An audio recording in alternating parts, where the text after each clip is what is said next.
हम ज्योति मिश्रा मिथिला गीत माला चैनल में अहाँ सबके स्वागत करै छी। एखन हम एकटा चुमाओनक गीत गाबै छी।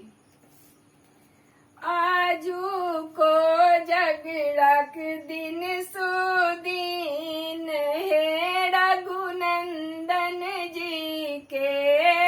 आजू को झगड़ाक दिन सुदीन हे रघुनंदन जी के। आंगन चानन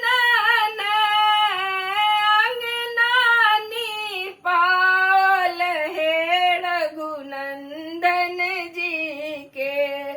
गज मोती चौका पुड़ैल हे रघुनंदन जी के।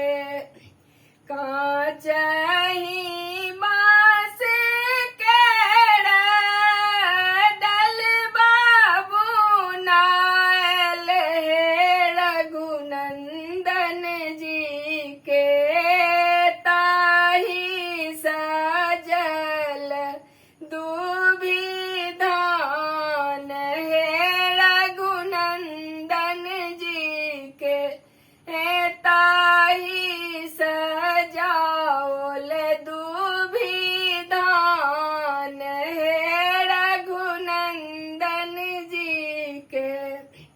कान में कुंडल सोभे गल बैजंती माला हे रघुनंदन जी के।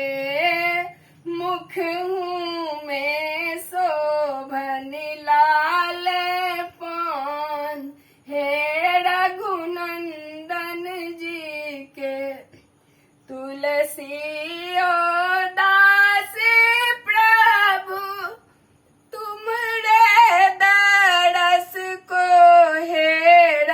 नंदन जी के। सखी सब का